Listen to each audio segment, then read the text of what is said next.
a lot of the same people that were in the meeting on Tuesday here, so it might not be a lot of new information. But can you text Jack or email him to figure out how further behind he's running?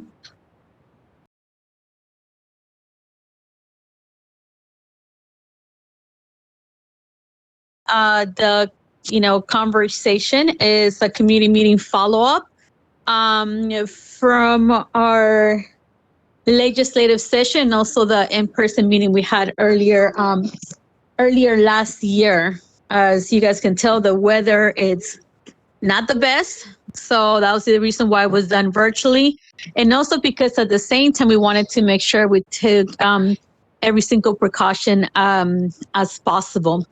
There is a time constraint on this project. The money in the project has to be completed before the end of March, and Mr. Kamali Rosillo could fill in some of the gaps until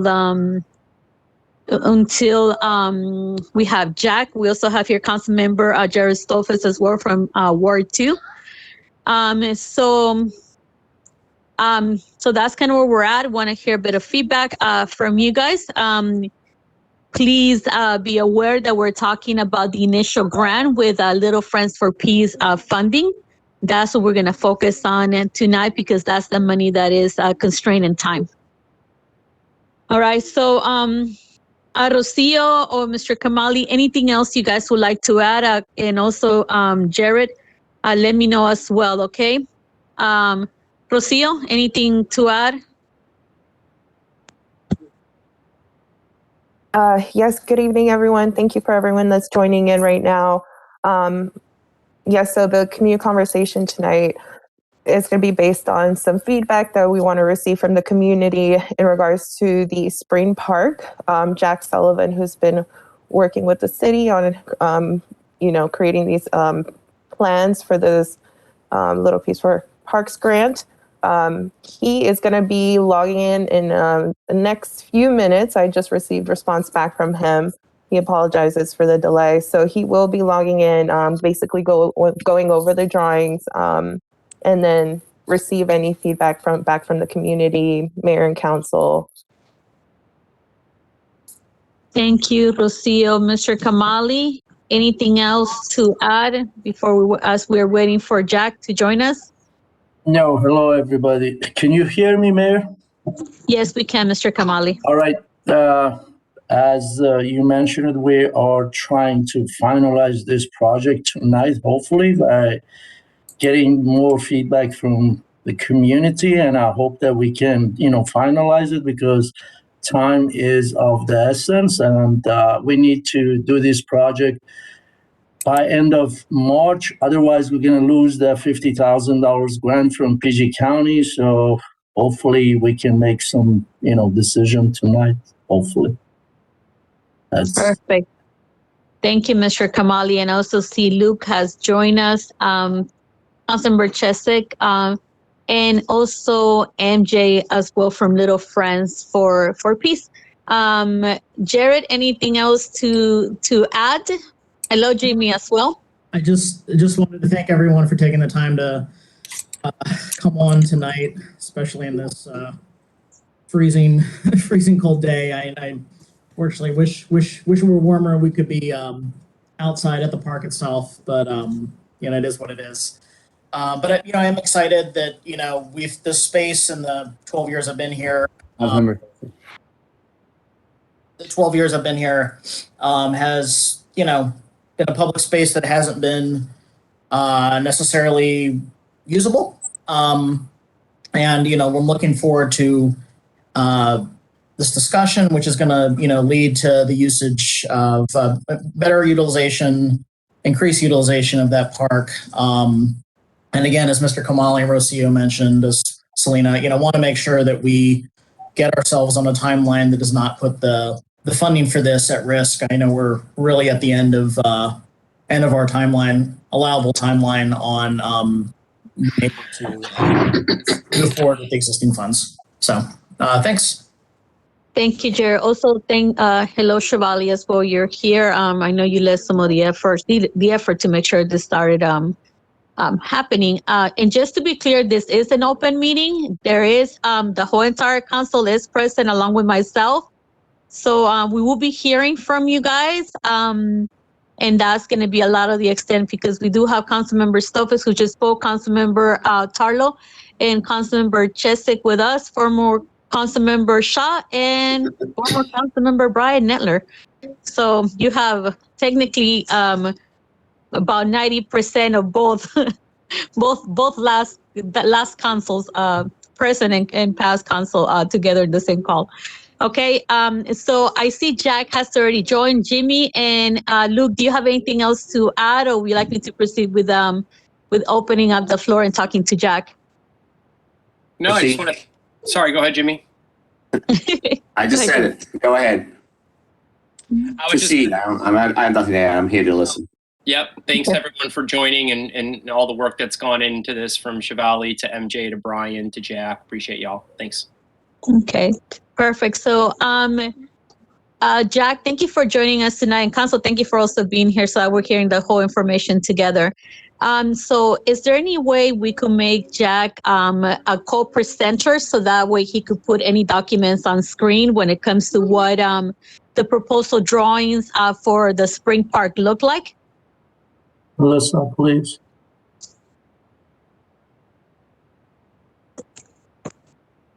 So can I have a show of hands who was not here last Tuesday meeting and needs a little more of a deep review on what the plans look like? Okay, I see one hand. Okay. Okay, I see at least one or two hands. Okay, good. I just didn't want to repeat all the information if everybody heard already. So Jack, can you put the plans on the screen? What you could give us a pretty much a quick rundown of what you gave us for Tuesday when it comes to the last discussion that was had face to face, and where we're at with the plans and what is being focused on. Sure. Give me a minute here. I am trying to figure out the share. I'm not used to using WebEx. It's a little bit different. Okay. No problem. So basically the way this is gonna go, Jack is gonna give us a small presentation of what the plan looks like to bring us all up to date to be on the same page. And then we'll go ahead and call on residents that would like to say something. You have 3 minutes to say something. Obviously, we ask that if you don't need to use your 3 minutes, please make precise points, and we'll take note of what they are. And then we'll move on. We do have a meeting scheduled for 7 p.m., a legislative meeting. So this space is going to be open from 6, latest 7 o'clock, so we could jump on our next meeting. Okay. So if you do want to speak and you already know you want to speak, you could add your name to the chat and let me know you're speaking. I'll call you in the order that you asked to speak. Hold on a second. I'm almost there. Okay. I don't know what happened. I had it all set up here, but I think part of it is the... I think when you're used to Zoom or any other functions and you go to WebEx, it definitely throws you off. I've done that a lot. Yeah, okay. All right, I was going to start off with the concept sketch that we did last May, and I thought I had downloaded that for everybody, but let me...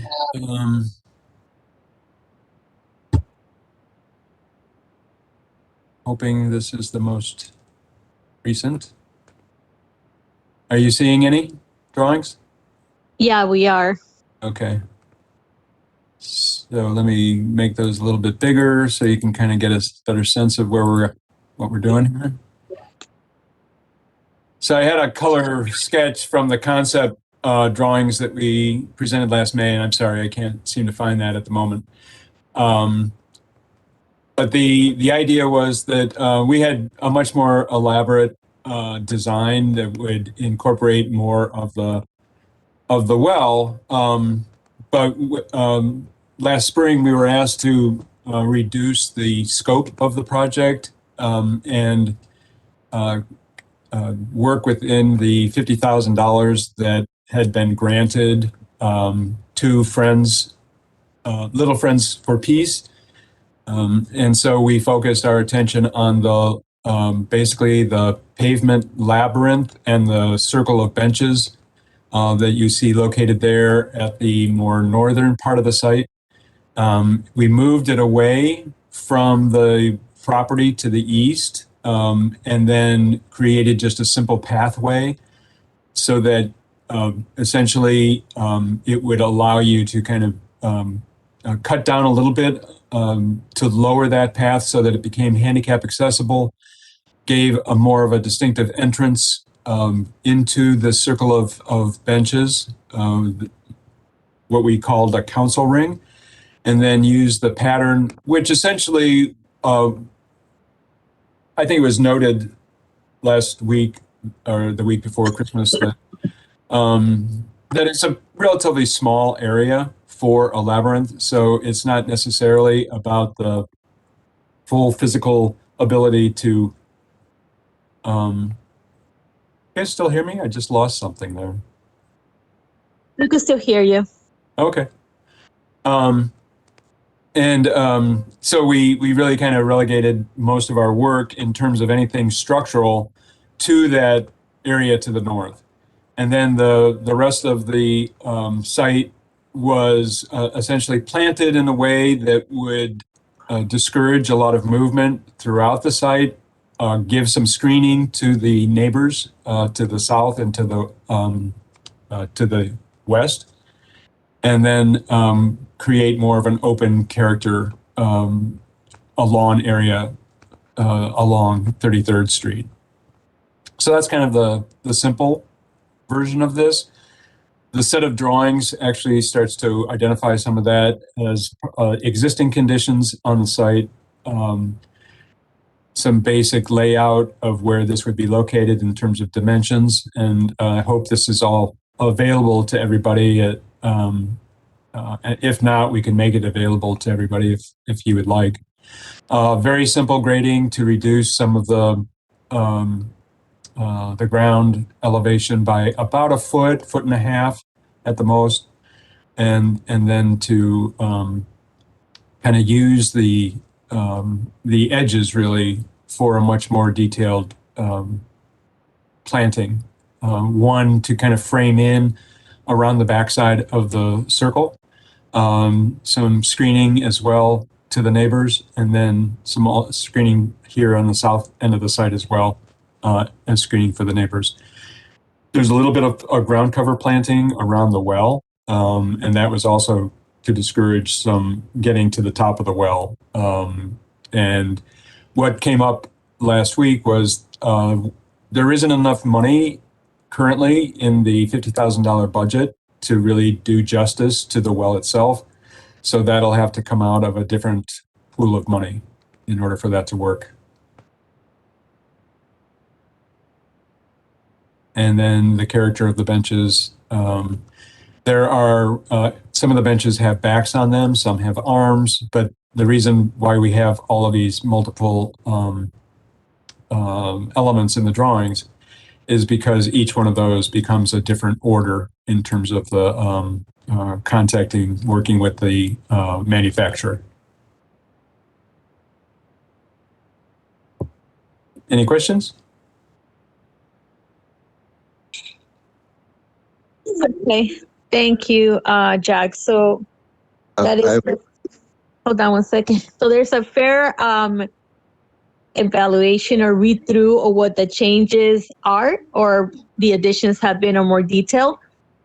So I want to make sure we focus on the community. So if council members, you have something, let me know. But I want to also give the floor to MJ if she wants to say something to make sure, as she is our partner in this cause to address something or say something if she needs something to say. MJ, the floor is yours. Thank you. I do want to thank everybody for so much vigilance to this project in terms of Jack and Mark doing so much input on the design and what would be the outcome. I do want to say, which I have shared, I think, at other public meetings and certainly to the council, which again, gratitude and just a lot of thanks for so much time and effort. But LFFP does want to publicly state that our goal is to help bring about a peace park that is something welcoming and safe and doable for the community, which is why when we were approached to be part of this, that we have a little mini peace park at 30th and Arundel with a peace pole. And the idea of bringing a spot where people could gather and feel peace, be at peace, and have conversation. We just want to make sure that that is the intent, that LFFP went into the project. And we certainly, as we go forth, know that the grant was written with those goals and mission vision. And our intent is certainly not to bring conflict or to cause upsetness by this. So again, I just want to make that public, and I am here to support, and I do hope that we can come to a win-win, especially because the money is going to dry out or go away. Thank you so much, MJ. Definitely, we're all in the same page. So I did ask Hillary. They said, "I apologize, wasn't trying to ask a question. Was raising my hand." All right, perfect. So John Pate, you do have a question. The floor is yours. Let us know what block number you're on, as well when you talk. Go ahead. Hi, can you hear me? We could hear you. So I live right to the side here, to the west. I'm not sure.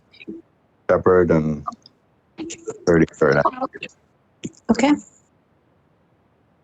When you say grading a foot, I'm trying to envision how all this is done. And when you say that you're going to grade a foot, is that all of the area with the little dots on it? No, let me.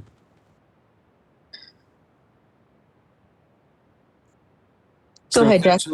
Essentially, this is the grading plan.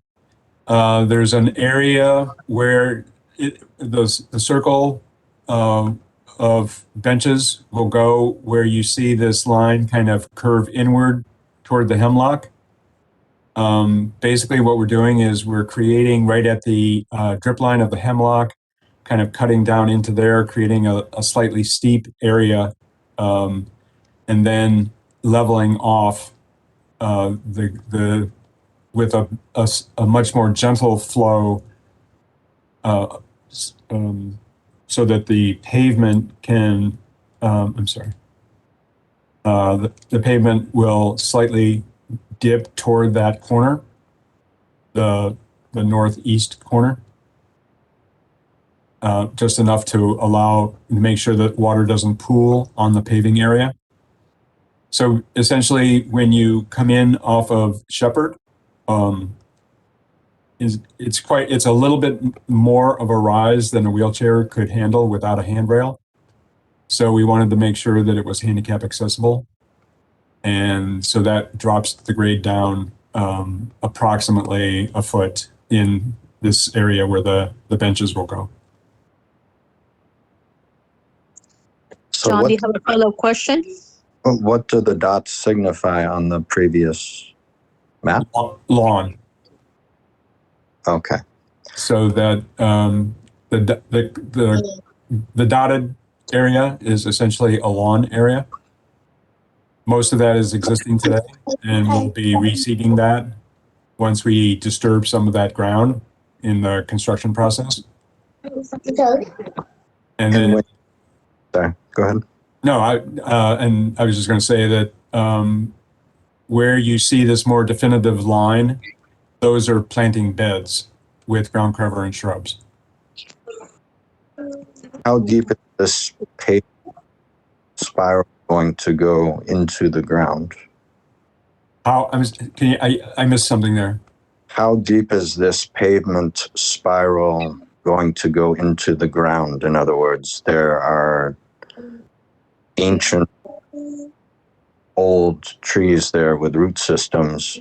And I'm trying to envision how much this is going to destroy them. Right. So the basically the pavement has a 4-inch subbase and a 2-inch leveling course of sand, and then the pavers, which are about 2 1/4 inches thick, sit on top of that. So altogether, we're looking at about 8 inches going into the ground in that area. So it's leveled first by a foot and then an additional 8 inches for a total of 18 inches, or it's Approximately, yes. okay. So it's 18 inches, so a foot and a half into the ground from where it sits now. Right, and it varies, of course, because it's a little bit higher, slightly higher at the ground itself. The finished grade of the pavers and the benches is slightly higher at the tree line, at the drip line of the tree, than it is toward the northeast. And you've measured off the drip line of the tree from the extended branches. Approximately, yes. Approximately, how approximately? Like within inches, or how much you're talking? Like well, I guess what we don't know exactly is the depth of the roots there at the moment. You know, are some of those roots, are there a lot of surface roots, which oftentimes happens with some plants? The hemlock is a much older tree. We assumed that it had a much deeper root system and that there was some clay outside of the drip line, which we measured just by measuring from the property line out to where we saw the edge of the tree line. Okay. And my last question, my understanding from this that nothing or virtually nothing is going to be done with the spring itself? Not in this phase, anyhow, no. I mean, it could be done as part of the same timing, but the funding has to be spent by March for the grant, and the grant was written for the Peace Garden. All right, thank you. That's my question. I might have my questions.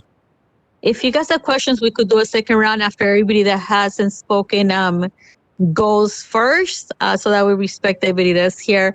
I have Shivali next, and I did a small little list so that we know who you guys. So I have Shivali, Mark, Hillary, followed by Ayelet. Okay, go ahead, Shivali. The floor is yours. Hi, thank you, everybody. Yes, I thank you so much for everybody's vigilance on this project. I have 2 questions. They're very specific questions. My larger questions are about timeline and stuff. I'm hoping that later those can be answered. But my first specific question for Jack is, I know originally we had talked about doing for the circle part, the council circle part, doing a like a wall, like a retaining wall for the soil that's behind it, which would also serve as a seat. And then that got simplified to these benches for cost. So what I'm wondering is now, isn't there still going to be ground behind because of the grading of the land? What's going to be behind the benches? Won't there still need to be like soil that needs to be held at bay so it doesn't just slide into the circle afterwards? I'm not understanding what's happening with the grading around the benches. Yeah, so we try not to touch any of the grade directly, any of the earth directly into the tree canopy. And then outside what we call the drip line, the edge of the tree canopy, there will be a rather steep slope right there, like a 2-to-1 slope. And that's where the ground cover comes in to help maintain that and keep that from eroding. Okay. Okay. And then my other question is, it's a question / comment. I know that I think like none of us anticipated that it would be like 3 years later or 2 years later, and we'd still be just talking about plans at this stage. So I'm wondering, in terms of what is going, this is a question for Jack, the council, the main like selling point of this to the two main selling points of this to our funders was, you know, sort of restoring or renovating the well, which we've the spring, which we've looked at and addressed, and then a labyrinth. And so what I'm wondering is, once the council circle goes there, I just want to make sure that people have in mind that at some point there's going to need to be some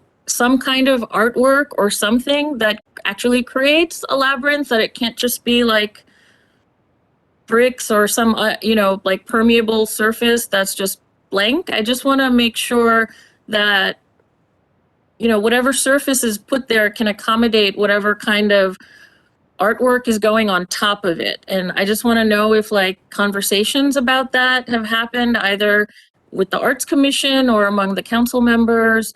What, like, you know, what will the labyrinth part look like, the surface of the council circle? So the council circle is like the 3D circle of it, and then the surface, right, where you see this pattern, like what is going to be making, it doesn't have to be exactly this pattern, but like it's needs to be something that's just not.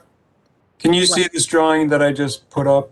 Yes. Okay, so that's the pattern. It's created from precast pavers that are cut to fit this pattern. It's delivered all together with a key as to where every paver goes. I'll show you, I hope I have it, just the idea of what that looks like. So you can see that it's made up of many pavers. These are all sitting, like I said, on a gravel base, a sand setting base, and then this on top of that. We've added another layer around a 2-foot circle around this kit, if you will, the kit that you purchase altogether. And that's to allow the bench to sit directly on top of the pavers and without, and the benches are designed in such a way that they self-support, and the weight of those benches will then not require any deep anchoring below the ground surface. So okay, so thank you. This is really helpful. So I'm looking at the pavers and I'm looking behind it, and I think you already said this, I'm just clarifying. There's that wall. That's what you said will be the 2-foot wall that's in this drawing? We're not doing a 2-foot wall now. Okay, right. We're not doing the 2-foot wall. So the benches are going to be like on top of the labyrinth, not behind the labyrinth. They are around the labyrinth.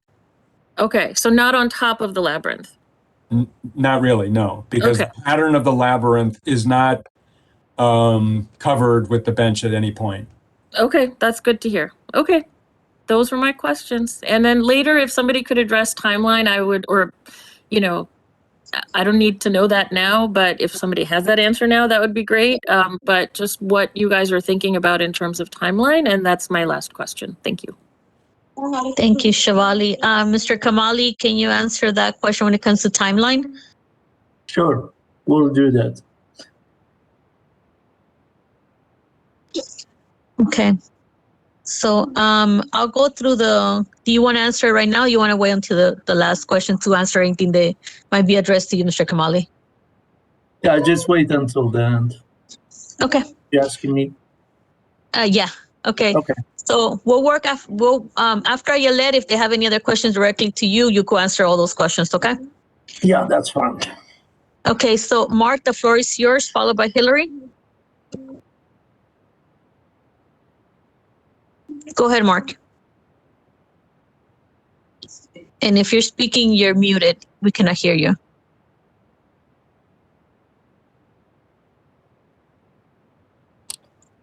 How about that? I do hear you now, Mark. Go ahead. I'm at a loss because I'm trying to be constructive here, yet I feel like nothing has changed in terms of responses to feedback that's been given at previous meetings. I think a large point I'd like to make about the design, and before I say that, I'd like to thank Jack and his team for obviously a lot of work has been put into this. I understand that, and I appreciate it very much. I think the idea of going through this by doing everything but the spring first is a big mistake, because to deal with the spring, there's going to be construction. It's going to disturb things.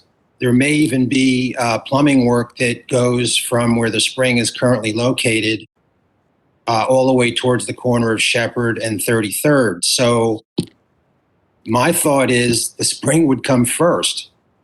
A notion I have, and looking at this drawing, it actually tells what could happen as an alternative to this approach, which would be make the Peace Council surround the spring. You already see in the drawing that there's a circle around the existing spring. It's larger than it needs to be, but I think the current council circle is so small as to be, not really making the statement that we want to make. Would you mind going back to the drawing you had on the screen, please? Because it's just a graphic depiction of what could happen. Eliminate the small circle where the council ring is and make it the circle around the spring, which would mean we'd have to design what's going to happen in the spring, but that could happen. I mean, I think that's extremely important, to design the spring in a way that works.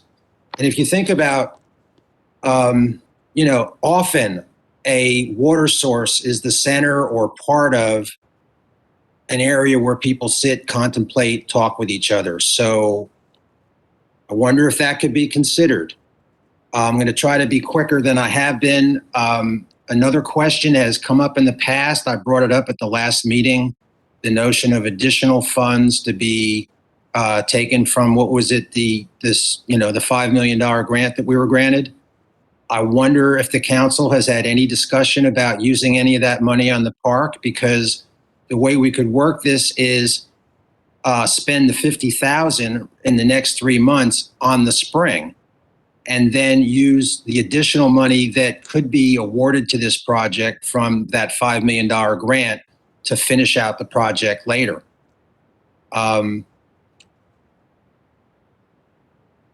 Finally, again, we're looking at finished drawings that have been in existence since last May. I wasn't at that meeting. I never heard that it was happening, or I would have been there. We're looking at drawings that are over 6 months old. There has been some feedback, but yet there's been no changes. The process. Can you guys hear me? Thank you for your time.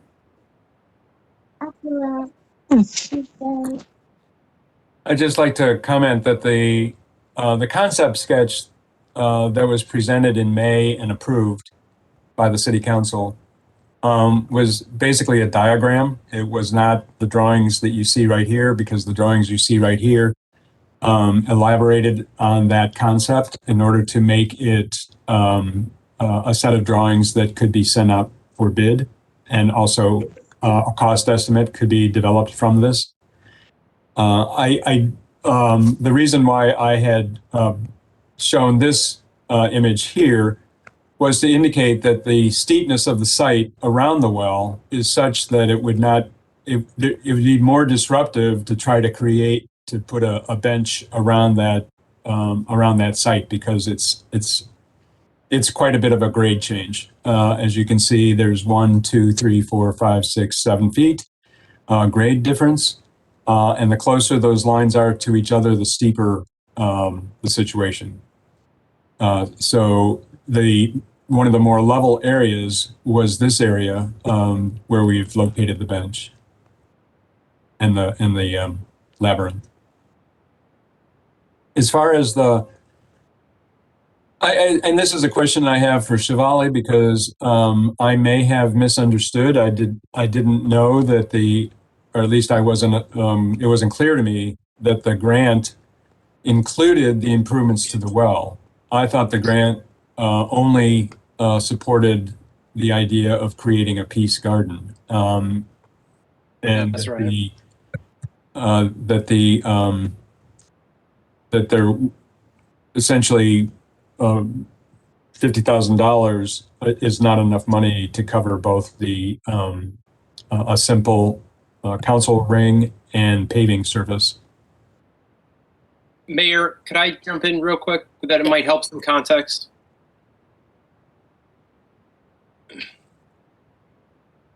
Okay, I'm just going to jump in and talk then.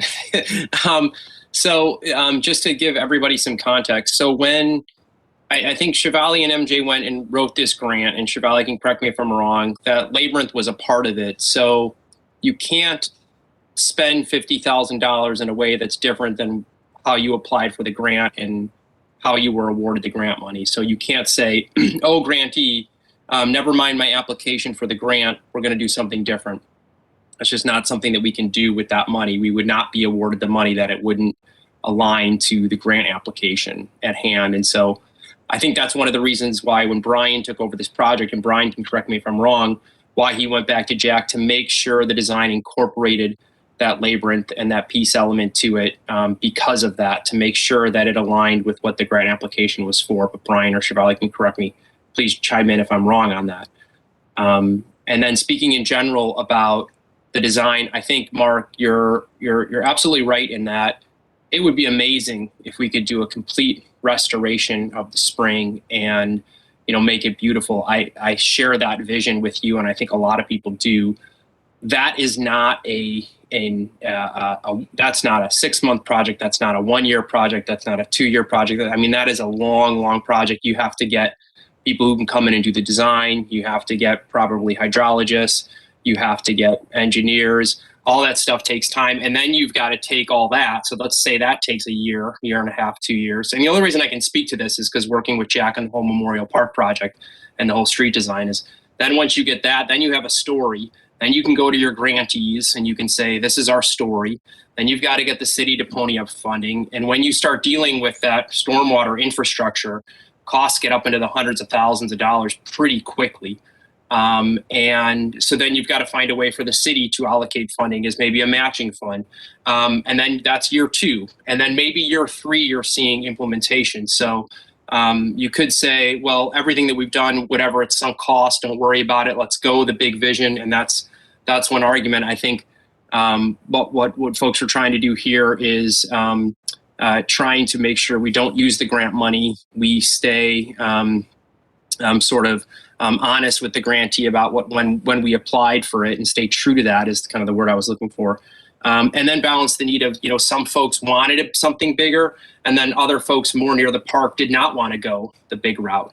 But I think that the mayor and council can still, and I've had a conversation with Jared about this, get this part of it done, and then do that 3-year project. Start that 3-year project to re-envision what the spring could become. And maybe when that happens, you have to go in and redo the park and tear up some of the stuff we've done, and that's okay. Or maybe we do the 3-year project and it can't work, or we can't find the funding, or things happen. But what you're doing is you're getting rid of the risk that something can't happen with the spring, and you still have something beautiful in the meantime. So you're not missing out on that opportunity cost by just stopping now. You're making something better while still creating the opportunity, and I think the desire to eventually redesign that entire spring. But it's a larger process and something that, I know I've talked with Jared about on the side of potentially getting something done for Ward 2 there on that front. But I probably not the context you want to hear, but I just hope that helps. Yeah, and let me add a couple of things to that. Thank you, Luke. Yes, that I think when originally we went to the funders, I mean, what I understood about the work that had been put into the park prior to my getting involved, like by other folks who were interested in getting the spring restored, right? I mean, that was the initial interest that people have. That's what's interesting about the park and historic and is sort of makes that park a landmark. The funding as it was written was for a couple of things. One was to investigate the possibility of restoring the well or doing something with the well. And, so it wasn't clear at that point, like other people that, I mean, a lot of this is written into the grant in terms of the grant application, in terms of the history of other folks that have worked on this. Everybody that has put in time and effort sort of stopped at the point of like, okay, now we need XYZ people to look at this and there's no funding for that. So part of what this grant was supposed to do is investigate what's going on with that spring. Is it a matter of just spending like a few $1,000s, or is this something that needs a complete overhaul, or is it something in between? This was something that was completely unknown beforehand. And since the grant was given and there's been investigation activity there, we've come to find that, as Luke was saying, that for us to do something significant with the well, with the spring, will require a lot more than just like $10,000-$15,000 of work to get it to a place where it's usable and something that the city can take pride in, given its importance. So instead of having it be something that was a quick fix, which was not possible, we learned later, so that was one part of the grant, like figure out what we can do with the well. And what we figured out is what Luke is saying, that it needs to be in a larger project. And then the second thing was really to like sort of give the land a story for an outside funder who otherwise, is looking at funding, is looking at our application amongst like 50 other applications. Restoring a spring, in addition to creating a peace park with a labyrinth, and that had the kind of story that the funders were interested in. And so the funding was for both, but as Luke said, working on this, once this grant starts bringing activity to this particular plot of land and we start improving it, then it will get more people engaged, invite more people in, and we can grow it and get the kind of funding that we now know we need to make the spring into something that's worthy of its history. Right now, given what it needs, we don't have that kind of funding.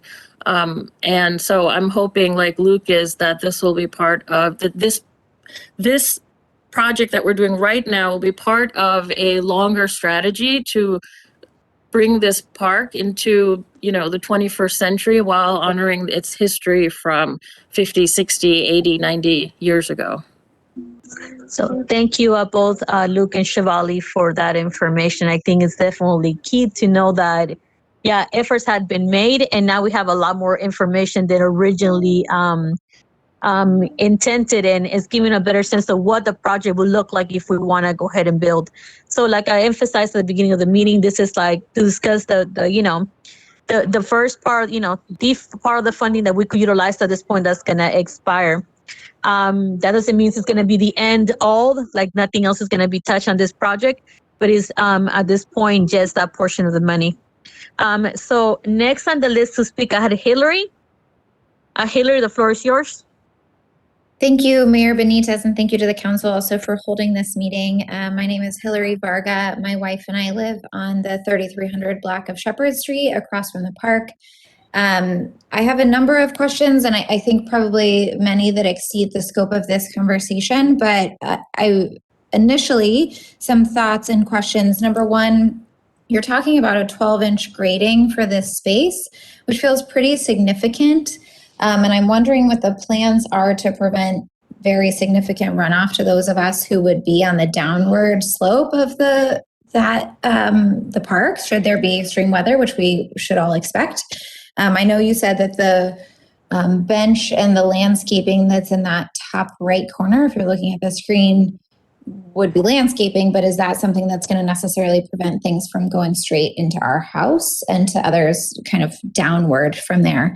And the second question, I'm wondering if there have been any conversations with the immediate neighbors of the other parks in Mount Rainier, like the gazebo park or others, about the impact of creating a more public space immediately adjacent to their homes, whether that's, you know, additional community engagement, people noisy in the evening, disturbances, safety, any number of things. I'd be curious to hear about that. And then, like Chevalier said, I'd love to know more about timeline and would appreciate having this presentation emailed if possible. Thank you. Nice. Thank you, Jack. I'm not real sure. So there's a couple of things in that. And I think as a resident, of course, it makes sense that you have a lot of issues that you see immediately related to your property.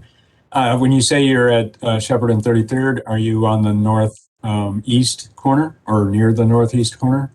Basically at the bottom of the hill? Yeah, so we're like immediately diagonal from the park, basically. So I would anticipate that runoff would come directly toward us. Right. So in a lot of ways, what we're trying to do is reduce or slow down the runoff that is immediately from this property by leveling that area where the bench and the paving will go. But we're not actually intervening from runoff that's coming from any other sources. So my understanding is there's a lot of runoff on Shepherd Street itself because of some impervious surfaces that are further to the west. There's because there's quite a bit of vegetation on the property. There's not a lot of water that I am aware of that comes down off the property into the street and then across the street toward your house.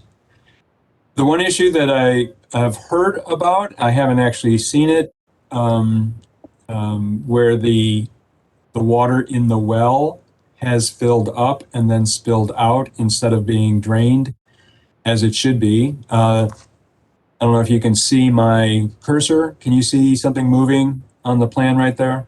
Yes. Yeah, that's actually a dry well where runoff from where overflow from the spring was intended to spill into, but it currently doesn't have an outflow. So when that fills up, that, you know, if there's enough water coming out of the well and fills up that sump, then there's no place for that water to go, and then that water spills across the sidewalks and into the street, and of course leads down toward the corner where you live. Now, I've heard that, but I haven't seen that because some people have spoken up at a previous meeting early on in the process where they talked about how much water has flowed across that intersection and then frozen at various times. So that's caused a lot of slippery conditions. So our suggestion was that that from that sump, we use that as the place from which some kind of underground pipe is used to connect to that storm sewer that's at the intersection of 33rd and Shepherd. And Mark brought up the question about the disruption that could happen to the existing or to the the construction that we do for the Peace Garden. But I would like to suggest that if there is a storm line in 33rd Street, that you could go directly from that dry well or that sump between those two trees here and directly into the storm line. That has not been investigated, but it would be a least disruptive method, because it essentially, if there is a storm line that's running down 33rd Street, then to tap into that storm line below grade directly could be quite simple and least disruptive. So that's something that needs to be investigated by Public Works and possibly Montgomery County Public Works. Okay, thank you. Hillary, anything else to add? I think just if there's any response to my question about lessons learned from others who are immediately adjacent to community parks, I'd love to know what those are. Thanks. Okay, perfect. I'll add that to Mr. Kamali's response as well. Ayelet, you're the last one on the line for the floor. Go ahead. Thank you so much, and I appreciate all this work and conversation that's gone into getting us to this point. And I do feel like you have taken a lot of the neighbors' concerns into account here with this scale back design. So in terms of the water and the runoff problem, so I've never seen the well overflow. And so we do have a lot of groundwater, we have surface water, we have water running off the school grounds, and like we can't even get our car into our driveway now because of the ice sheet on this block. But the well is surely, so the spring is surely part of the water situation here. But and I think to get it all right, that's going to be a mega public works project. If it was hundreds of thousands of dollars, I think that is probably cheap. And I appreciate the point that, well, why aren't we first getting the spring right, and then worry about like everything else. But I don't know that the water issues will ever really be dealt with here. I did want to say something about the privacy issue. So I live on the southwest corner my property has the hemlock on it. So I'm right up against the park. And so when you say that you're going to put up, like plant some screen for privacy, that is just so reminiscent of the gazebo park, which everyone here is traumatized by. And I think that the reactions you've heard to the various iterations of the design have been in large part a reaction to our experience here in this part of town, to what happens at the gazebo 1 block south of here, where it's all screened.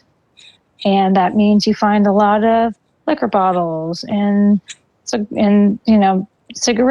and condoms and stuff like that. So I like to see what goes on. I don't want people to be able to hide their activities. Now, I speak for myself. I'm not a private person. My neighbors, the other household adjacent to the park, they're really into privacy. But frankly, I don't want a screen because I want to be able to see if people are hanging out and getting high and whatever in this park. And that's all I got. No, I'm glad you said that. Thank you, because that makes a difference.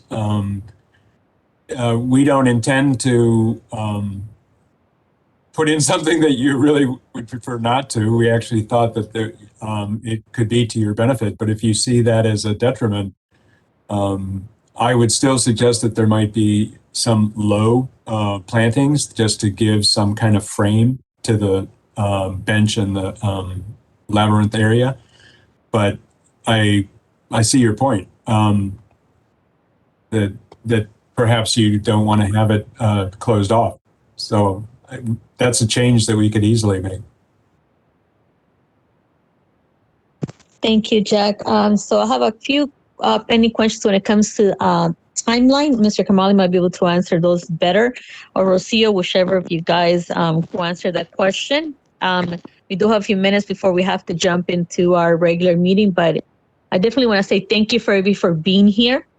And the feedback you received, like the other council members and Jack as well, we're trying to mediate to make sure we're listening to the neighbors adjacent to the park. And at the same time, do what we could possibly can do with this funding. And I think that definitely is a good way for us to move forward. So, Mr. Kamali, I'm going to see you the floor when it comes to what do you see when it comes to the timeline for the next steps. All right. Thank you, Mayor. It all depends, when we can approve this, drawing first. So once we get the approval, we can move forward with put the RFP out, and then select the contractor right after to build the project, because we got only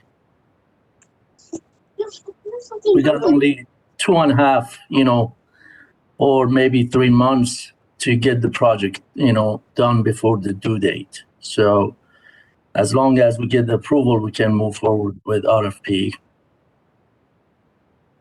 Thank you.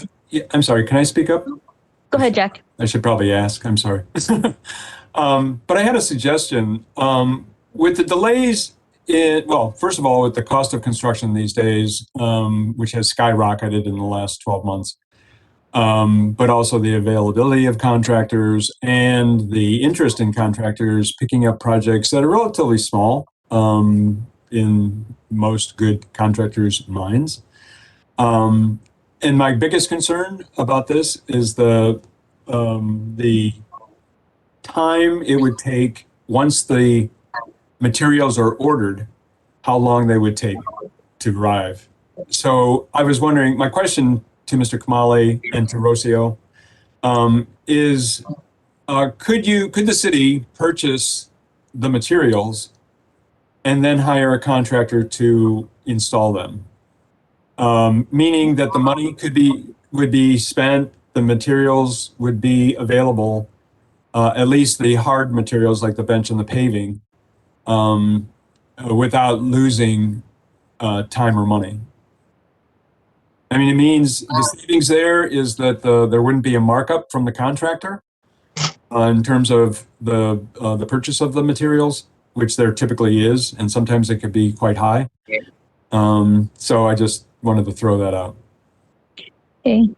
Thank you, Jack, for the suggestion. I'm going to be wrapping up the meeting, but definitely want to say thank you. And we are going to be taking the feedback. I think that overall, even for like private emails or conversations we've had, or even public meetings, it seems like this is the medium ground. So the way I see it, even conversing with council here, this project is ready to move forward for the next steps. If not, we're running against time. Even if the items are purchased and everything, this work needs to be done. That's the bottom line. And even through the season, we have a very short time when work gets to be done. And that's part of the things that we also need to take into consideration. So saying that, I did notice a lot in the chat about native plants. I think we are very, very heavily pushing towards native planning network. And that definitely has a lot of support now with the privacy. Some of those trees not being there, it might allow us to be able to utilize some of the funding for other plans around to be considered. But I think that, we'll discuss it with council, but I think this is ready to move on. Where we're at, and then we'll continue to figure out what other pieces need to be put in place and what else can we do with the park. So I want to say thank you to everybody being here. We are going to be jumping to a legislative meeting. And we'll go ahead and be talking also with our team to figure out what the next steps. But have a good night and join us also for our next meeting, a legislative meeting. Okay. Let me see if I can. So if I missed one of the questions, please feel free to email us at council@rainiermd.org. Okay. Have a good night and see you guys soon. Council and staff, I guess we need to jump into the next meeting. Okay. Thanks, everyone. Thank you. All right. All right, Thank you, everybody. everybody. Thank you. Thank you.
Amnesty for certain parking violations. 7, discussion vote on resolution 9-2021, charter amendment. ARPA discussion and vote on approval of minutes, new business, presentation of September 8th, 2021, minutes, 11, adjournment.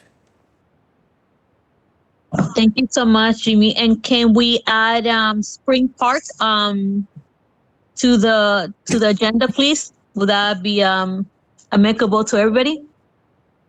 Moving, I'll second it. All right, perfect. Any objections? Hearing none, Spring Park will be added to the bottom of all business. Okay. So number 10, Melissa.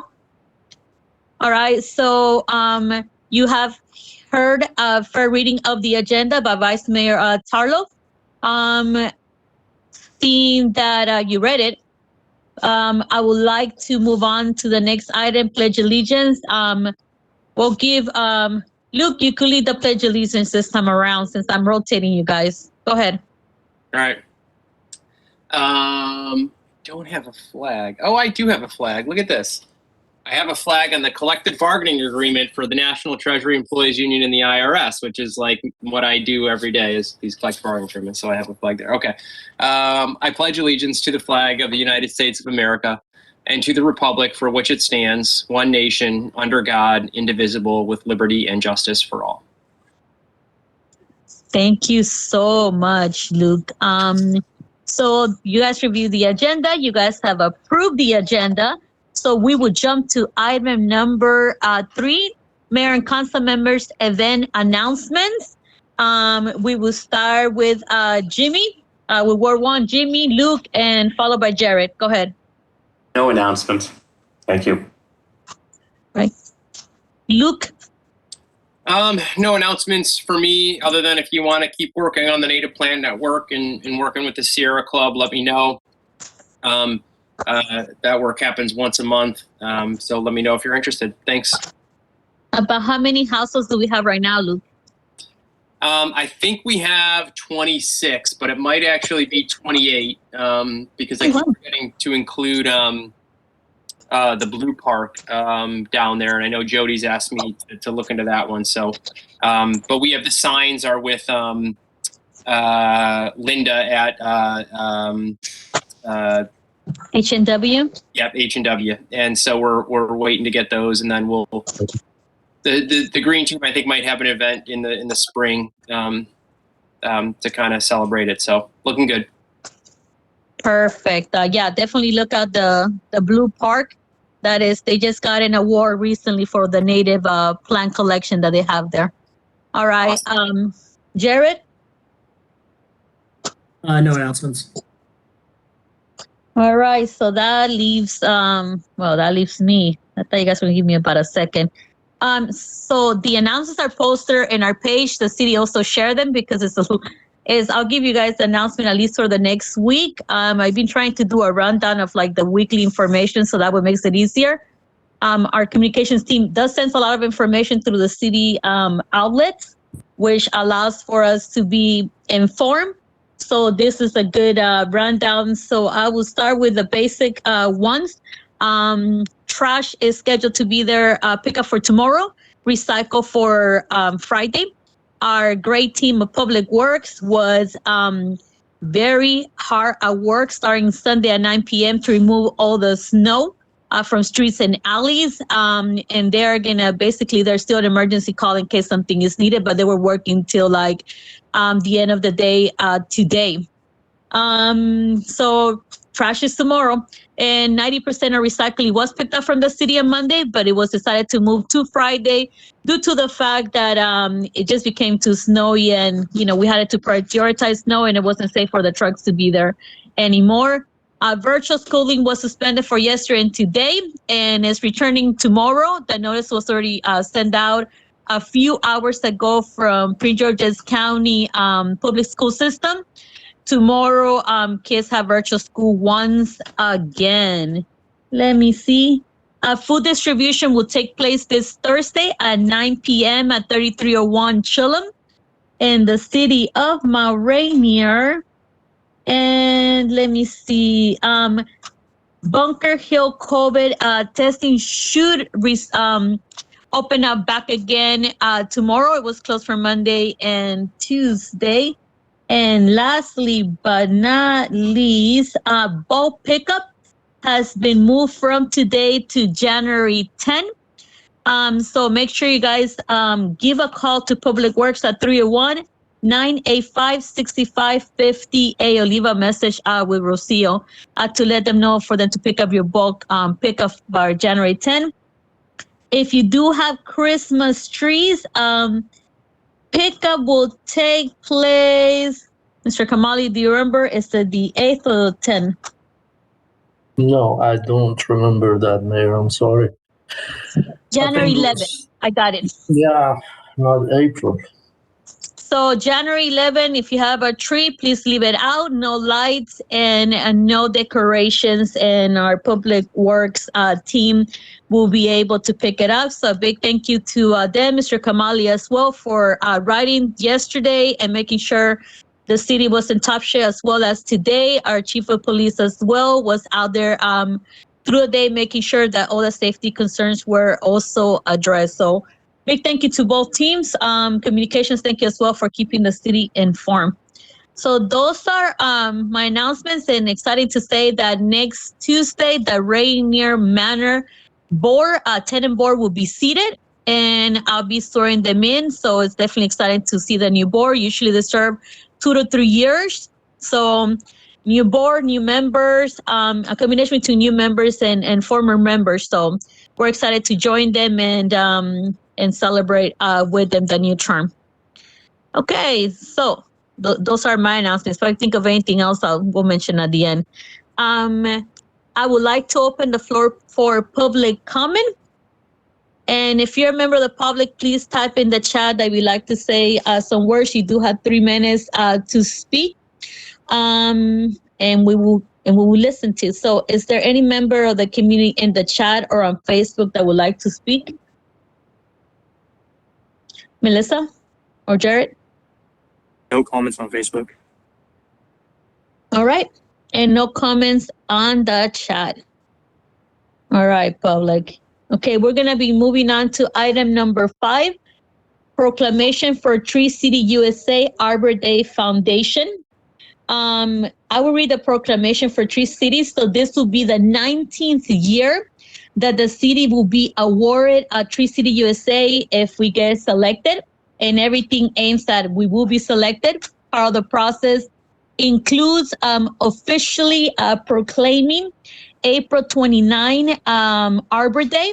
And you have the proclamation here. Every year we have to proclaim it, read it, and a wonderful Public Works director in this case will be Rocio, submits all the information to make sure that they know we proclaim the date and that we are going after becoming a Tree City USA once again. So like I said, this is year number 19 if we get it, and all the hard work we're doing leads toward us being part of Tree City USA. So Tree City USA Proclamation. Whereas in 1972, the Nebraska Board of Agriculture established a special day to be set aside for planting of trees, and whereas the holiday called Arbor Day was first observed with the planting of more than 1 million trees in Nebraska, whereas Arbor Day is not observed throughout the nation and the world, and whereas the trees can be a solution to combating climate change by reducing erosion of our precious topsoil by wind, water, cooling, heating, and cooling costs, moderating the temperature, cleaning the air, producing life-giving oxygen, and providing habitat for wildlife. And whereas trees are a renewable resource given us giving us paper, wood for our homes, fuel for our fires, and countless other wood products. And whereas trees in our city increase property value, enhance the economic vitality of business areas, and beautify our community. And whereas trees, whenever they're planted, are a source of joy and spiritual renewal. Now, therefore, I, Selena R. Benitez, Mayor of the City of Rainier, do hereby proclaim April 29, 2022, as Arbor Day in the city of Mount Rainier, and I urge all citizens to celebrate Arbor Day and to support efforts to protect our trees and woodlands. And further, I urge all citizens to plant trees to gladden the heart and promote the well-being of this and future generations. And this proclamation took place on December 29, 2021, and it's signed by me. We had to submit the form by the end of December, so we make sure we didn't skip a beat. So here's the proclamation. Usually on Arbor Day, the Tree Commission, the Green Team, they do various events. So be on the lookout for that information. But so far, mark your calendars, April 29. All right, that is that item number 5. Okay, we'll be moving on to old business. Ordinance number 13/2021. I wish I'd done it backwards. Providing a temporary amnesty for certain parking violations. Mayor and Council will have the first reading. It's okay, you can move it. Of Ordinance 13/2021. You can put it on screen, and there you go. So, Jimmy, are you there?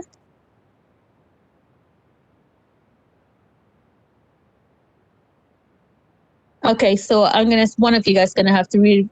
The essence of this ordinance is to provide a time period of amnesty for people that have gotten citations, parking citations to be specific, in the city of Mount Rainier, to have an amnesty where they will not pay any penalties and fee. They will pay the original fee of the citation. This is a program that has been utilized in various cities, including our neighbor city, DC, which allows in itself for people to get up to date with the citations they have with the city. All right, so Jimmy, you want to give it a rundown, or we like Jared to do this part? I'm sorry, May, would you repeat that? We like to give it a read, or do you want Jared to read it through? How about we just go to the resolve, unless you care very strongly? Go to the resolve, Jimmy. Now therefore be ordained by the Council of the City of Mount Rainier, notwithstanding any provisions of the City of Mount Rainier fee schedule to the contrary, all late fees and penalties accrued in connection with parking citations outstanding on the effective date of this ordinance are waived, provided the original fines are paid on or before January 31st, 2022. This ordinance shall take upon adoption. And that's what we're doing. Thank you so much. Chief, do you want anything to add regarding the ordinance?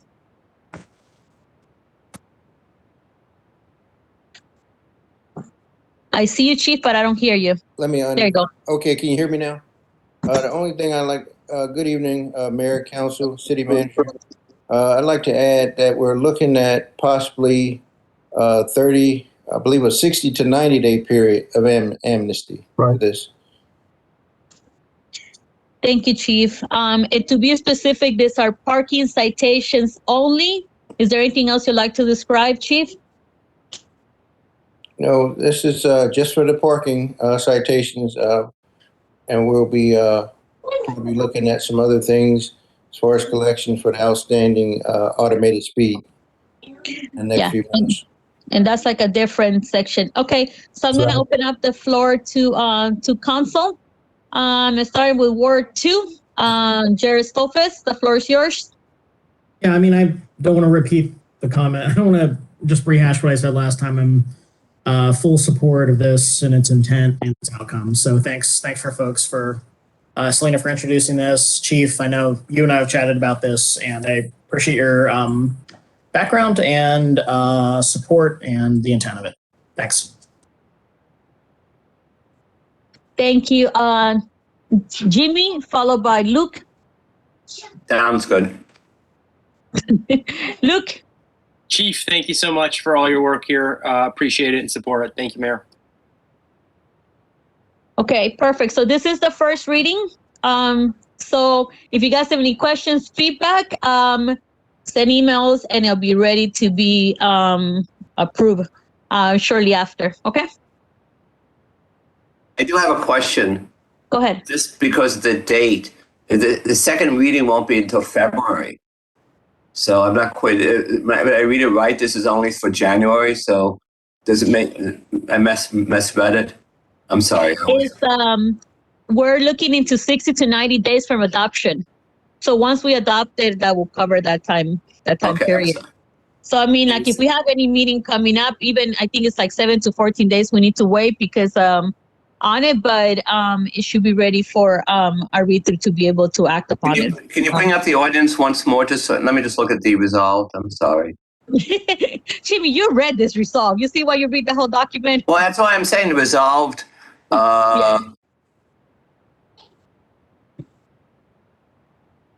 So if we pass this in February, maybe I'm misunderstanding. That's why I'm raising this. It says the things have to be paid before we pass it. So maybe it should be amended to February, 90 days, March 31st? Correct. The only reason I'm raising it is because I didn't realize we're not going to pass this until February. So it's kind of like, may not make a lot of sense. Yes, Maybe I'm missing correct it. with that. We need to amend this. Probably look at something in March or probably in April because we're looking at up to 90 days. It's going to be. So I would propose that we change this to April 30th. I'm glad I'm not a complete idiot. No, you're fine. The only reason that's what I said it's like a first reading. You guys have to give me any feedback, and then if you guys want to change the date, we could change it upon adoption. But it's definitely here for that particular reason. So you're good. It's exactly what you need to do. Let us know, like, if there's something that needs to be changed, added, or subtracted from it. Okay? Glad you made me read it. So I would suggest we change it April 30th because otherwise, even if we bring it up in next session, it will look pretty silly. So we should bring it up as April 30th. Instead of changing it to session, we actually amend it now so it doesn't look perfect. Melissa, can you make note of that? All right. Cool. So if there's no more points on discussion on this item, we'll move on to the next one. So Melissa, if you need a date, if Jimmy, you could like email us a date to make sure we're on the same page. Cool. Yes. Thank you, Jimmy. And I think Mr. Kamali. Yes, I got the date, April 30th. Thank you, Melissa. All right, moving on to discussion and vote on resolution 9-2021 charter amendment. The mayor and council will have a second reading and vote on resolution 09-2021 charter change to special elections when there is a council vacancy. We have discussed this at length. So if you guys choose to, you guys could make the motion to move forward and approve. And basically, it is like if a council member leaves their seat prior to 12 months, we'll go for elections. Under 12 months, they will be appointed. That's the only change that will be taking place. And please be aware that a council member, even if appointed, cannot serve longer than prior to the next election. So if they're appointed for 1 year, on the next regular election, they have to go for election if they decide to run again. So this is not stating at no point, because somebody did ask me, this is not stating at no point that if somebody gets appointed, they get a full 2 year or whatever term. That's not what this is saying. Okay, so that was a fair summary. Jamie, go ahead. Move the resolution to amend the charter. It's properly been moved. Any seconds? Second. Yeah, that was a long pause. All right, so it's probably moved and second. Any objections? Any abstentions? Hearing none, resolution 9-2021 has been approved. Thank you. So, Melissa, Mr. Kamali, do we have a day when the elections are going to be taking place? No, not yet, Mayor. So we'll definitely inform you guys, and we have to make sure that everything was passed tonight, and then we we'll be talking with the Board of Election and the city attorney to make sure that, we're all on the same page. Yeah, and can you make sure you also prepare a budget amendment for the funding of the election? Yes. That's we'll do something that too. wasn't planned on this budget. So that's something we also need to we all need to address. All right. Thank you, Mr. Kamali. Thank you. And thank you, Melissa, as well, on the Board of Election. Jimmy, thank you for that as well. Okay, moving on to item number 8. ARPA discussion and vote. Mayor and Council will discuss and vote on one social worker salary of $40,000 for the next 3 years, total of $120,000. This is not the full salary. This is just the part that ARPA will pay. The city's paying the other part. And number 2, climate resilient and water management mitigation urban tree planning for $20,000. Both of these items were introduced with more detail in the last meeting. The social worker, I think maybe 2 meetings ago as well for our work session. And the climate resistancy and stormwater managed urban tree planning. We also had a presentation by the tree commission on the last work session meeting. So I'm going to open up the floor. Go ahead, Luke. The floor is yours. Thank you. Well, I can speak to the climate resilience and stormwater mitigation urban tree planning. First, I'm a big fan of that spending. As Selena knows, the Tree Commission had a budget that was zeroed out there and was really low even before it was zeroed out. So they're just getting back at it, and I think this would be really helpful. Those tree roots really help. I was at a presentation for a pollinator group out of Kansas City, and they were talking about how turf grass is basically like a steel pan, especially with the clay soil we have. The water hits it, it just goes into the street. What trees allow for, what everything else, what bushes and native plants allow for is roots that go deeper, and then the water sinks in through the soil more to follow along the root line. So it's important, and we're going to have more rain and more water as the climate changes. So I support that. And the social worker, that's one that Selena and I have been working on for a while. I know Selena's pushed it a lot, and Shivali and Brian and Mayor Miles, all of us sort of before that. I know Jimmy and Jared as well. So I think that's a good move, because we've all seen how a part-time worker just isn't enough for the city. So I support both. Thank you, Mayor. Thank you, Luke. Also, a big thank you to Devin Brown and Jesse Christopherson, who were the ones that originally put in the budget at least two or three councils ago. So I know they were the persons to make sure that we pushed and worked together to make sure this happens. So it's taken quite a few councils to make sure we support it, and every year we vote to make sure it's a staple part of our budget when it comes to pushing every effort to make sure that awareness, help, and aid to our community is right and center. All right, so Jimmy, followed by Jared. I have no additional comments. Thank you, Mayor. Thank you, Jimmy. Jared? Nope. Based on presentation about this, our discussion, I'm fully supportive. Thanks. Okay, so I'll call the question. Anybody would like to move? I'll move the question. So move. Okay. Any objections? Any abstention? Hearing none. Item number 1, social worker salary, as well as climate resistant stormwater mitigation urban tree planning, has moved to the next phase. Luke, do you have a rundown on how much, including these 2 items, where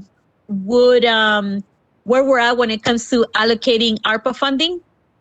Yes, we have allocated with this now, I think, hold on a second, 1.7 million with 3.7 million remaining. All right, thank you so much. Check that, and I'll redo the sheet tonight, but I think that's right. Perfect. I always like to mention so that way the community is fully aware. I think this has been a very detailed process where we have been keeping balance of what we're approving. Some of them going a couple of times on work sessions before they come up for vote. So the opportunity for the community members to speak at work sessions or to us personally or on legislative meetings has definitely been there. Okay. Can I ask one question? Go ahead, Jimmy. There have been a couple of projects been approved were dependent on us hiring a manager. I know specifically the one for Joe's. There was, I think, what is the status? And because I think we can't do that to the third party. My understanding was until we had a manager, and I know they're struggling. So I was just trying to wonder what the status is and how that looks. So, Mr. Kamali, can you give us a bit of update when it comes to program manager? I know you gave us one 2 weeks ago, but can you also reinstate it to see if there's any update? Unfortunately, because we had Thanksgiving, New Year's Eve, so we're just checking the applicants and have not been able to see the new ones yet. So hopefully, we're hoping after the holidays, hopefully we're going to find somebody, but I want to make sure that that person is competent, and it's about $5.4 million, a project that we're going to have. So just, give me some time and we'll get. No, I'm sorry. I forgot that you had given us an update a couple weeks ago. Apologize. Yeah. It's all right. And Jimmy, I did discuss with Mr. Kamali if there's any way, if more time is needed, I could start supporting and working on acceptance letters and stuff like that so that we could start moving the process across. But I know he's working really hard recruiting, trying to recruit the right person because it's going to be somebody that's supporting the team and doing the work and supporting like the third parties as well. So the work is there. I know we have discussed also what more or less is needed. So that way, when they come in, they hit the ground running. Okay. Yeah. But thank you for asking. So with the community, if they didn't hear last time, they get to hear this time as well. All right. So moving on to item number 9. This is a vote on approval of the minutes for November 16 and December 7. December 16 was a work session. December 7 was the legislative meeting. These minutes were introduced by our city clerk for our work session. So they're up here for a vote for approval. Council and community had the opportunity to read through them and also provide feedback prior to this meeting. Okay, so is there a motion on the floor to approve the minutes for November 16 and December 7? So moved. So moved by Stolfus. Any second? Second. I second it. Second by Tarlo. Any discussion? Hearing none. I move to the vote. Any objections? Any abstentions? So the approval of minutes from November 16 and December 7 have been voted unanimously. So Melissa, we move right through them. Okay. And thank you, Melissa. I think you have been one of the best clerks when it comes to providing a quick turnaround with the minutes. I mean, it's very impressive. Okay. And we added for number 10, the spring park, correct, Council? Because I would like to give Mr. Kamali a direction, seeing that time is short. We just had a meeting with the community from Spring Park. We also had a work session regarding Spring Park 2 weeks ago prior to the Christmas holiday. I think it was the 22nd, if I'm not mistaken, the last meeting aside from today. I want to hear you guys, where you guys are at, and we need to give Mr. Kamali direction either way. Okay. So Jared, I'm going to start with you because you are Ward 2. The floor is yours. Yeah, no, thanks. I appreciate appreciate other folks. Just context, background. I do feel like every time I'm getting a little bit of extra tidbits every time, we have a discussion, engage on this. I recognize, we have a goal, which is to get this park done. We have resources available for that park, up to 50,000. If we don't take action, we will lose them. I think I am certainly very open to additional potentially using additional resources if we can find them. For example, from additional grant funding that we're seeking. But I do agree that I am comfortable with the park as is, as designed. With it's not too intense in terms of its impacts, stormwater impacts. It fits within the goal of the grant, and it'll leave us, as Jack had mentioned, some flexibility if we have the resources available later to potentially carry on other work. But I think it's the most important thing to do is to move forward. We've had the discussions, we've had the deliberation, and a general consensus. We receive feedback from everyone about moving forward. And of course, if we seed the funding back because we can't get this done because we haven't given Mr. Kamali and his team enough time, that's going to put chasing future funding and other resources at risk. So my feeling is, I'm fully comfortable giving him direction to move forward. Thank you.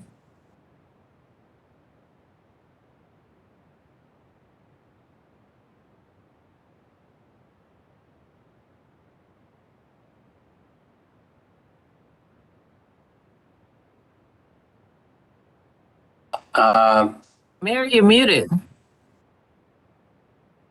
Sorry, go ahead, Jimmy. No, I was,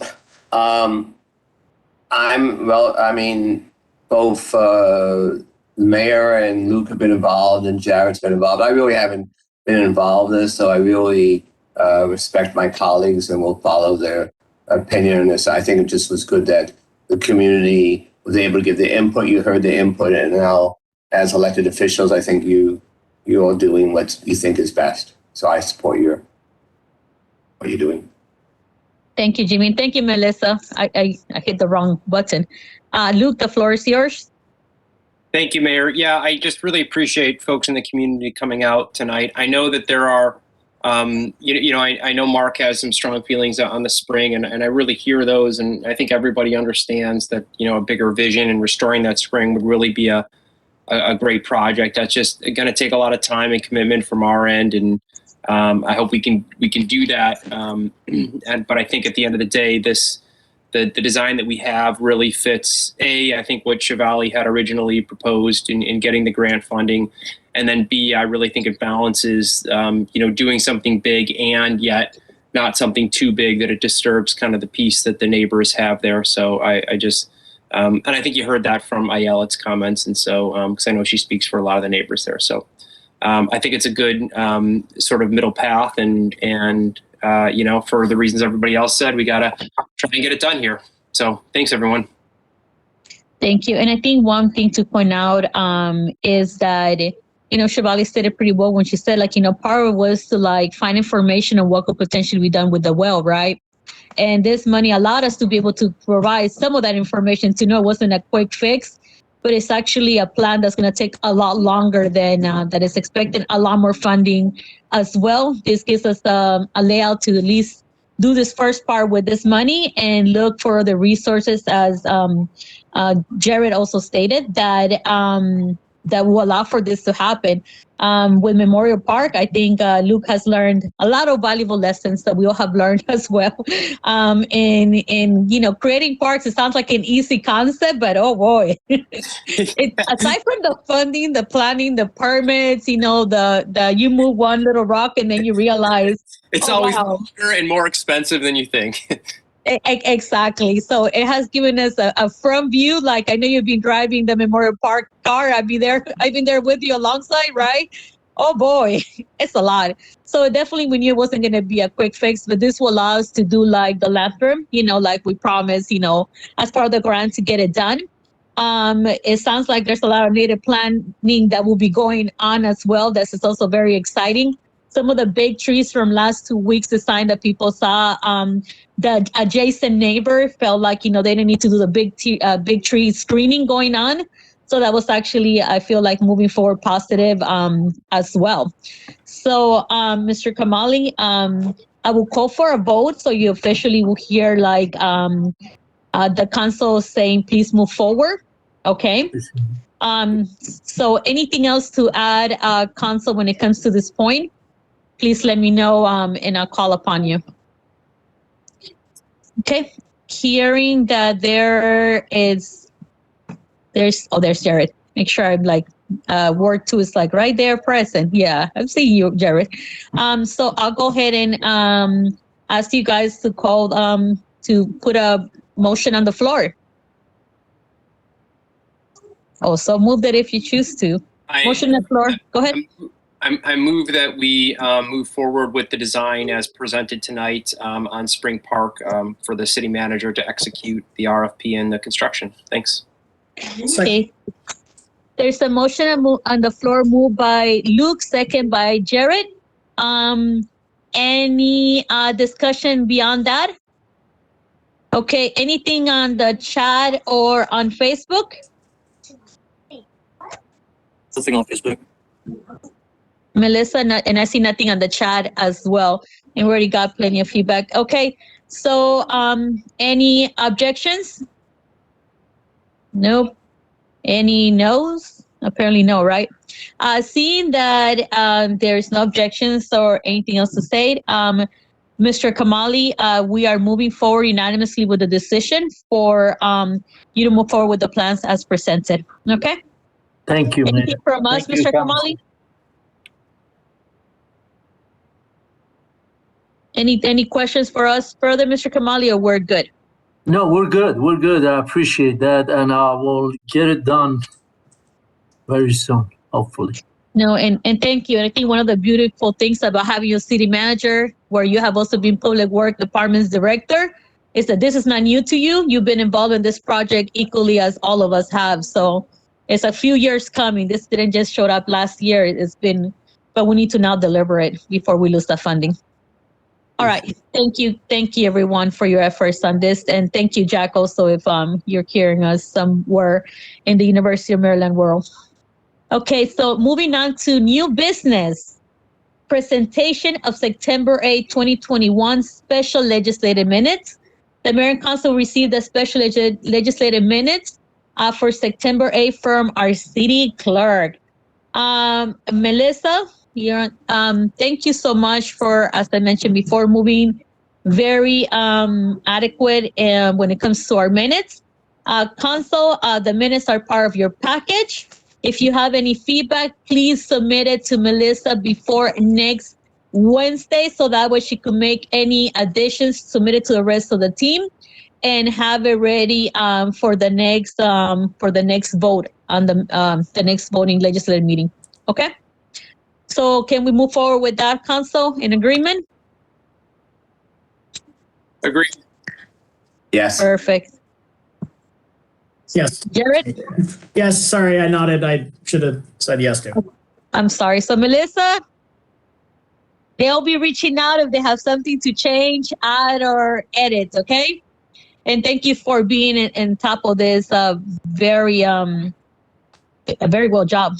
Okay, so we are moving on to item number 12, adjournment. Do I have a motion on the floor? So moved. Any seconds? Second. Yeah, this is the longest second in my life. All right, thank you, Jimmy. Okay, so any objections? Any no's? Hearing that there is, I guess there's yays, right? This meeting has come to an end at 7:46 p.m. Thank you, everybody, and I hope your holidays were great, and we're looking forward to starting a really wonderful new year. Okay, thank you guys so much. Thank you. See ya. Have a good night, everyone. Take care. Bye. All right. Thank you, Mayor and Council. Okay, thank you, Mr. Kamali.